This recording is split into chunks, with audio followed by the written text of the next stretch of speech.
గురుగారు ఇందాక మీరు చెప్పారు కదా! ఈ మధ్య కాలంలోని దేవతలు అని చెప్పి ప్రతి ఒక్కళ్ళు చిన్న పిల్లలు బలైపోతున్నారు. అంటే వాళ్ళు కావాలని చేస్తున్నారా? లేకపోతే కుటుంబ సభ్యులు ఈ పిల్లల్ని ఈ విధంగా ఈ దారిలోని ప్రోత్సహిస్తున్నారా అన్నది అర్థం కావట్ల. ప్రతి ఒక్క పిల్లలు నేను రేణుక ఎల్లమ్మనని, లేకపోతే నేను పలానా అమ్మవారినని, లేకపోతే నేను నాగదేవతనని, నేను నాగకన్యనని, నాకు పూర్వ జన్మలు ఉన్నాయని చెప్పి. ఇలా ప్రతి ఒక్కళ్ళు రోజుకొకళ్ళు ఇలాగ బయటకొస్తూ ఉంటే జనాలు అసలు ఎవరిని నమ్మాలి? ఎవరిని నమ్మకూడదు? వీళ్ళంతా కూడా అసలు జనాల్ని మోసం చేసే ప్రయత్నం చేస్తున్నారు. అసలు ఇప్పుడు ఎందుకని ఈ దేవతలు పూడుతున్నారని, నాకు దేవతలు కనిపిస్తారని, ఎందుకని ఇలాంటి పరిస్థితుల్లో ఉన్నారంటే ఏం చెప్తారు గురుగారు? చూడమ్మా, ఒక దేవత శరీరాన్ని మాత్రం పూనదు. నేను గతంలో చెప్పా, నేను రుజువులతో పాటు మాట్లాడుతున్నాను. ఒక దేవత శరీరాన్ని పూనదమ్మా, ఒక మానవ శరీరాన్ని. భక్తితో ఒక దేవత నాకు ఈ విధంగా నాకు కలలో కనబడింది, నాకు ఈ విధముగా చేయమని చెప్పింది అని అంటే నమ్ముతాము. కానీ శరీరాన్ని ఈ విధముగా నాకు ఎల్లమ్మ తల్లి, నల్లపోచమ్మ తల్లి, ముత్యాలమ్మ తల్లి, పెద్దమ్మ తల్లి, కనకాల కట్టమైసమ్మ తల్లి, మల్లన్న ఇలా వచ్చాడు అని చెప్తూ ఉన్నారు కదా, వాస్తవికంగా అది అవాస్తవం. అలాంటి విషయాలు మన దగ్గర లేవు. ఒక దేవత శరీరాన్ని పూనితే లోక కళ్యాణం గురించి మరి దేవతలు ఒక శరీరాన్ని వెన్నుకునేటప్పుడు నువ్వు ఎలా పుట్టావు, నీ వంశ చరిత్ర ఏంది, నీ వంశ ఆదిబీజం ఏంది, నువ్వు ఎక్కడి నుంచి వచ్చావు, నీ పుణ్యమైన జీవితానికి ఎన్ని పుణ్యమైన కార్యక్రమాలు చేశావు, నీ యొక్క కర్మలకి ఫలితాలను ఏమి ఇచ్చావు, నీ వల్ల చేయవలసిన గొప్ప కార్యక్రమాలు ఏమి ఉన్నాయని చెప్పడానికి శరీరం చాలా అవసరం పడుతుందని అంటే, అలా దేవత గుణాలకి చూడండి. యుక్త వయసులో ఆడపిల్లలు వచ్చేసి ఎల్లమ్మ తల్లి వస్తుందని అంటున్నారు, యుక్త వయసులో వచ్చేసి నాగదేవత వస్తుంది అంటున్నారు, యుక్త వయసులో వచ్చేసేసి నా మీద ఈమె వస్తుంది ఆమె వస్తుంది అన్నారు. నిన్నగాక మొన్న అక్కడ ఆంధ్ర ప్రాంతంలో ఒక వ్యక్తి ఆ రోజు మనం షూట్లో ఉన్నప్పుడు ఏమన్నారంటే, అమ్మ శివుడే వస్తున్నాడంటే అమ్మ 3 రోజులు కండి వాడి ఈపు పగలకపోతే నన్ను అడగండి అని నేను చెప్పినా. 3వ రోజు ఊరోళ్ళంతా ఎగబడ్డారు కొట్టడానికి. శాసనం, ఇతిహాస, పురాణం, తాళపత్రం, తాళ గ్రంథం అనేదమ్మా మహానీయులు మహారుషులు రాసింది ఇది. మీరంతా ఎవరమ్మా? ఒక ఎల్లమ్మ తల్లికి ఏం పని లేదా? ఏ శరీరం మీద పడితే ఆ శరీరంకి వస్తుందా? ఎక్కడ పడితే అక్కడ వస్తుందా? నియమం లేదా? నిబంధన లేదా? జమదాగ్ని, ఆమె భర్త జమదాగ్ని ఎవరు తెలుసా అమ్మ? ఋషి పరంపరలలో సప్త మహర్షులలో 7వ వాడైన పరశురాముడు తెలుసా అమ్మ? ఎల్లమ్మ తల్లి కొడుకు. ఆయన పరశురాముడి చేతిలో గండ్రగొడ్డలి ఉంటుంది. ఆవేశానికి పోయి మన వాళ్ళు భక్తి భక్తి అని చెప్పేసి అశ్రద్ధ చేస్తున్నారు కదా, వీళ్ళిద్దరిని గుర్తు చేసుకోవాలి. జమదాగ్ని ఎవరు, పరశురాముడు ఎవడు అని చెప్పేసి వాళ్ళకి ఎంత బాధ అవుతుండొచ్చు. ఒక తల్లిని మనం అవహేళన చేస్తున్నాం కదమ్మా. ఇప్పుడు తెలంగాణలో చూసుకున్నా, ఆంధ్రాలో చూసుకున్నా, ఏ రాష్ట్రంలో చూసుకున్నా మాకు వీళ్ళు వస్తారు, మాకు వాళ్ళు వస్తారు అని చెప్తే ఎందుకు వస్తారు అసలు నీకు మీద శరీరం మీద? నువ్వు ఏం ఘనకార్యాలు చేసావని నీ మీదకి వస్తారు? నువ్వు ఏ చరిత్రలో ఏ శాసన పురాణాల గురించి నీకు తెలుసని వస్తారు? ఒక సాధువులకు రారు, ఒక అఘోరాలకు రారు, ఒక పురోహితులకు రారు, ఒక వేద పండితాలు చదివినవాడు 18 పురాణాలు చెప్పగలిగిన అనర్గళమైన భక్తులకు రారమ్మా దేవుళ్ళు. నీ జన్మ అవసరం లేదా?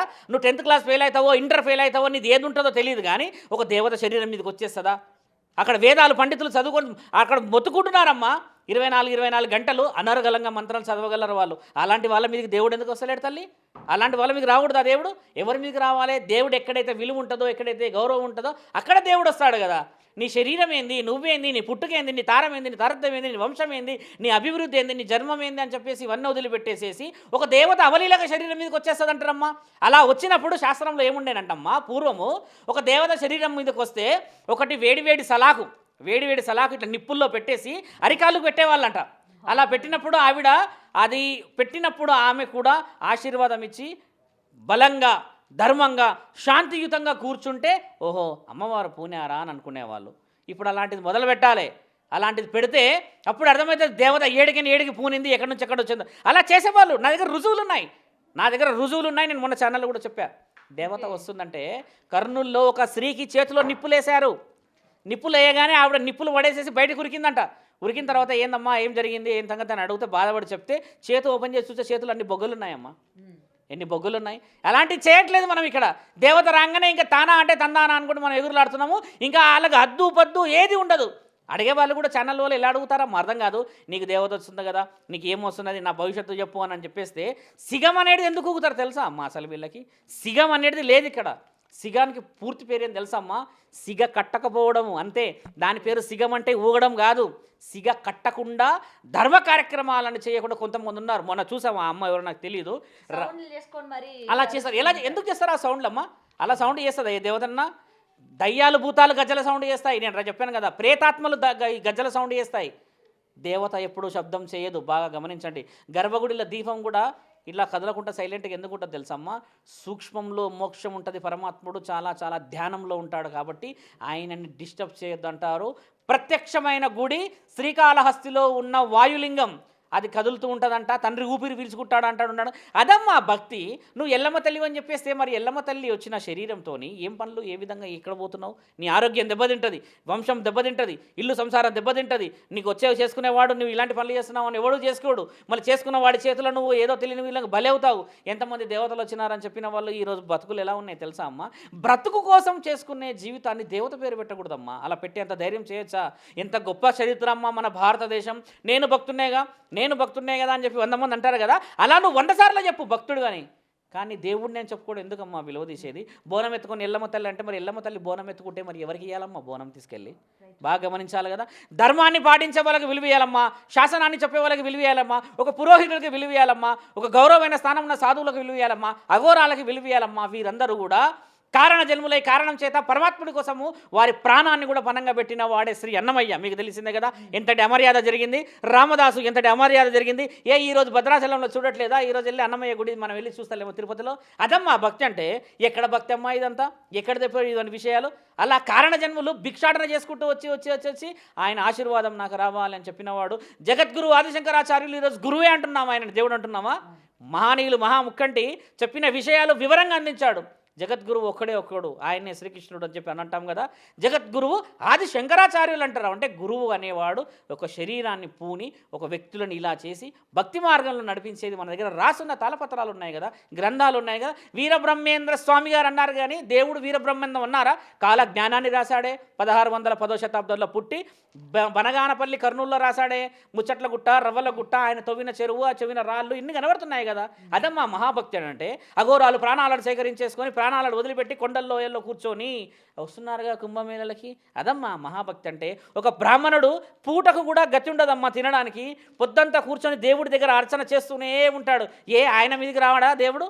ఆయన ఏమని చేస్తాడు? ధర్మం కోసం చేస్తాడు. ఎంతమంది బ్రాహ్మణులు ఈ రోజు తిండి లేక ఇబ్బంది పడుతున్నారు తెలుసా అమ్మ?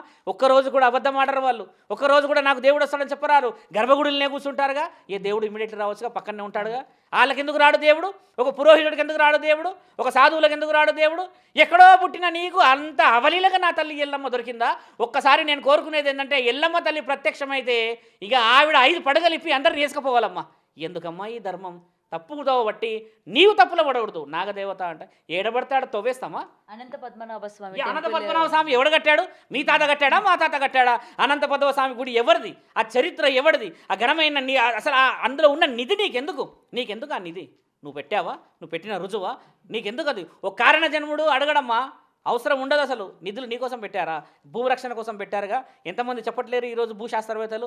ఎంతమంది శాస్త్రవేత్తలు చెప్తలేరు? భూమిలో నిధులు ఉండడం వల్ల మనం తినే పండు, మనం పండించే వ్యవసాయం, మన చుట్టుపక్కల ఉన్న పువ్వులు, ఎన్ని రకాల వనమూలికల సముదాయం భూమికి అంత శక్తి ఉందని చెప్పి రుజువులు చేయబడింది కదమ్మా. గుడిల కిందే ఎందుకున్నాయి? బాగా గమనించాలి.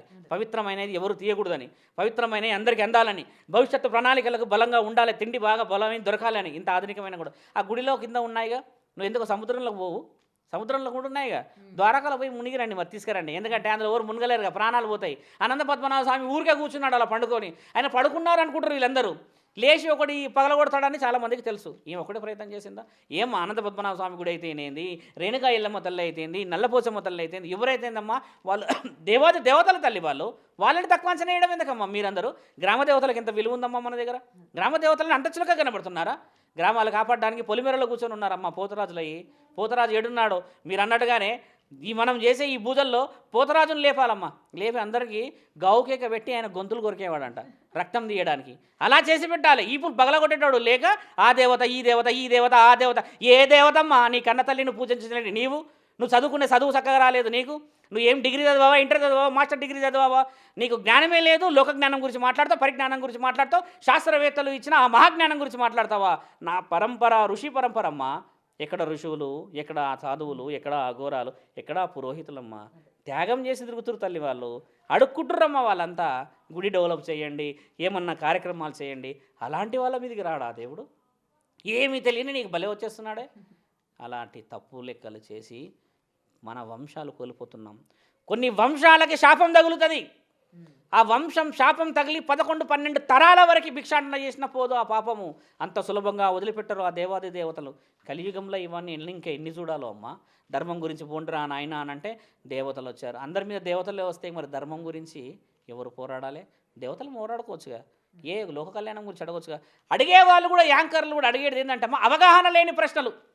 అది ఎక్కడ నాట్యము, ఎక్కడ పాట, ఎక్కడ మాట, ఎక్కడ అది సిగం అనేది చాలా పవిత్రమైన తల్లి. భక్తితో చెయ్యి నువ్వు, అంతేకాని నేనే ఎల్లమ్మా అంటే ఎట్లమ్మా? భక్తితో ఊగు నువ్వు, కానీ నేనే ఎల్లమ్మా అంటే ఎట్లమ్మా? నువ్వు ఎల్లమ్మ తల్లికి అంతా అన్ని విధాలుగా ఎందుకు చెప్పుకొస్తున్నారు తెలుసా అమ్మ?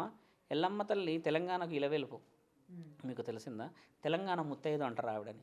ఆ తెలంగాణ ముత్తైదు అందరికీ పాము రూపంలో దర్శించేసరికి ఆమె భక్తితో వస్తుంది కదా, ఆవిడ నవలీలగా నెత్తి మీద వేసుకుంటున్నాం. ఎంతమందికి ఇది ఆ ఇంటి కులదైవం ఇలవెలుపులని తెలుసు? కులదైవం ఇలవెలుపుల వరకు తెలియదమ్మా. ఈడ ఆ అత్తలకే తెలియదు, నిన్ను గన్న నీ తల్లికే తెలియదు నీ కులదైవం ఎవరో, నీ ఇలవెలుపులు ఎవరో. అంత సులభంగా ఎల్లమ్మ తల్లి వచ్చేస్తుందా? ఎల్లమ్మ తల్లికి ఏం పని లేదా? ఈసారి ఎల్లమ్మ తల్లి వచ్చేటప్పుడు పక్కనే జమదాగ్ని కూడా వచ్చేవాడు ఉంటే బహు ఉత్తమంగా ఉంటుందమ్మా ఆ సమావేశము. అప్పుడు అర్థమవుతుంది ఇక. ఎందుకంటే ఇక్కడ ఏం అనేవాడు లేడు కదా, వ్యూవర్స్ కావాలి, షోస్ కావాలి, డిస్కషన్ కావాలి. అలా చేయడం తప్పు. ధర్మాన్ని ఎప్పుడు కూడా ధర్మాన్ని కాపాడుకోవాలి. అధర్మం అనే విషయం వచ్చినప్పుడల్లా ధర్మాన్ని గెలిపించుకోవాలి. ఎప్పుడు నేను చెప్పే మాట మరోసారి మీకు కూడా చెప్తాం కాబట్టి బాగా గమనించి, చాలామంది నోట్లో ఇదే రావాలి, ధర్మో రక్షతి రక్షత ధర్మహింస తదైవచ ధర్మం సంస్థాపనాం సంభవామి యుగే యుగే. దేవుడు అన్నీ రాసి పెట్టాడు. తినడానికి బద్ధకమవుతుంది తల్లి ఈడ. అర్థమైందా? అన్నీ చేసి పెట్టారు మన గురువులు. ఏమి అమ్మ మీ నాన్న సంపాదించి పెట్టలేదమ్మా, వాళ్ళు ఎన్ని కష్టాలు పడి కాళ్ళకు ముళ్ళులు గుచ్చుకున్నా బొత్తాలు లేకున్నా తిండి పెట్టారుగా. విశ్వాసం లేని జీవితాలు ఎందుకు తల్లి? దేవతల పేర్లు చెప్పే భారతదేశం ఇంత నాశనమైంది. దేవుళ్ళ పేరు చెప్పుదాం, మా చరిత్ర గొప్పదని చెప్పుదాం, మా సనాతన ఋషి పరంపర గొప్పదని చెప్పుదాం, మా వనమూలికల సముదాయం గొప్పదని చెప్పుదాం. బయట దేశాల్లో వచ్చి మన దగ్గర మట్టి తీసుకుపోయి బాగుపడుతుంటే, ఈ మట్టిలో పుట్టి ఈ గడ్డలో పెరిగి ఈ ఋషి పరంపరలో పెరిగి నీవు దేవుడే అని చెప్పుకొని తిరుగుతున్నది ఎంతటి మూర్ఖత్వమైన ఆలోచనమ్మా. అలాంటి వాళ్ళని మీరు ఎంకరేజ్ చేయకండి. ఎక్కడికైనా రావడానికి మేము సిద్ధమే, ఎలాంటి రుజువులు తీసుకొచ్చినా నేను సిద్ధమే. దేవత దేహాన్ని పూనదు, ఆవిడ కళలో మాత్రమే వచ్చే అర్హత ఉన్నది. నన్ను చాలామంది అన్నారు, స్వామి మల్లన్న వస్తాడా మీకు అంటే, నేనన్నా మల్లన్న రాడయ్యా, నేను వెళ్తా మల్లన్న దగ్గరికి అని అంటే నవ్వుతున్నాడు వాడు. మనం వెళ్ళాలి తల్లి దేవత దగ్గరికి. దేవత మన దగ్గరకు వస్తుందమ్మా. అసత్యమైన వాక్కులు మాట్లాడకూడదమ్మా. పంచభూతాలు మరియు మన పక్కనే పంచభూతాలలో ఇంకేముంటుంటాయంటమ్మా, తదాస్తు దేవతలు ఉంటాయి. ఎక్కడైనా వాళ్ళు నువ్వు పలికిన అసత్యమైన వాళ్ళకు తదాస్తు అన్నారు అనుకమ్మా, వంశాలు వంశాలు ఉడుచుకపోతాయి తల్లి. అలాంటి వాళ్ళు ఈరోజు లక్షల మంది ఉన్నారు. నా దగ్గరకు వస్తారు కదా, వందల మంది వస్తారు. ఇలా అన్నాం అలా అన్నామంటే కూటి కోసం చేసుకో. నేను తిరుగుతలే నా తల్లి, నేను అడుగుతా కదమ్మా అందరినీ, అమ్మ ఇది ఇవ్వండి, గుడి కోసం అడుగుతున్నా కదా, మిమ్మల్ని కూడా అడిగిన కదమ్మా గుడి కోసం, గుడి గురించి రండి అమ్మ. అడుక్కొని మనం సంపాదించింది మహాభక్తి అయితే తల్లి. కానీ దేవత శరీరం మీదకి వచ్చిందని చెప్పడము, భక్తి అని నీకు ఎంత తీయగా కనబడుతుందో ఒక్కసారి కొసవెరుపు చూస్తే అదే పెద్ద మహావిషం. వంశాలు అభివృద్ధి నుంచి తప్పుకుంటున్నాయి, కొడుకులు పుట్టరు, ఉన్నవాళ్ళు చస్తారు, రోగాలు ఏ టెస్ట్ రిపోర్ట్లు చూసినా నెగిటివ్ పాజిటివ్ ఏం రావు. ఏం లేదమ్మా అంటారు, రోగం వచ్చి పడి ఉంటావు అక్కడ. ఆఖరికి ఎవడో దొరుకుతాడు. ఇక ఏమో దొరుకుతాడు తెలుసా అమ్మ, ఈమెకి ఏదో పట్టింది స్వామి అని. దేవత పడితే మరి రోగం రాకూడదుగా, దేవత పడితే నీకు మంచి కావాలి కదా. అలాంటి వాళ్ళు ఈ రోజుల్లో వందల మంది వస్తున్నారు తమ్మ. గోప్యంగానే ఉండాలి. అంటే దేవతని పూజించే విధానంలో నువ్వు బలంగా ఉండు. ఆవిడని శరీరం మీదకి వస్తుందంటే ఎంత అబద్ధం. అపవిత్రమైన పనులు చేయకూడదు. అలాంటి వాళ్ళని మీరు కూడా కొంచెం ఆలోచించి ముందుకు వెళ్ళండి అమ్మా. ధర్మం అనేది కాపాడాలి, దాంట్లో మనందరం కాపాడుకోవాలి. సనాతన హిందూ ధర్మం అనేది ఋషి పరంపర వర్ధిల్లాలి. ఎన్నో కార్యక్రమాలు ధర్మం గురించి జరుగుతున్నాయి. అలాంటి ప్రచారాలకు రండి అమ్మ. మీరంతా ఎంక్వైరీలు ఇంటర్వ్యూలు పోయేసి వాళ్ళ దగ్గర చేసేసి ఎందుకమ్మా? పాపం వాళ్ళకి తెలియని అమాయకత్వంలో వాళ్ళు ఉన్నారు. తల్లిదండ్రులు కూడా కనిపెట్టాలి పరిస్థితులు లేరు. ఇలాంటి ఎందుకు తల్లి? మళ్ళీ ఆ విజయవాడలో రిపీట్ అయినట్టుగానే ఆ శివుడు రావాడు అన్నప్పుడు ఉరుకుడు పెట్టిడాడు, ఆయన లేడట అక్కడ. అలాంటిది కావాలి ఇక్కడ. కాబట్టి ఏంటంటే ధర్మం గెలవాలమ్మా. మీరందరూ సహకరించండి, దానికి ముందుకు వెళ్ళే ప్రయత్నం చేద్దాం. ధర్మో రక్షతి రక్షత.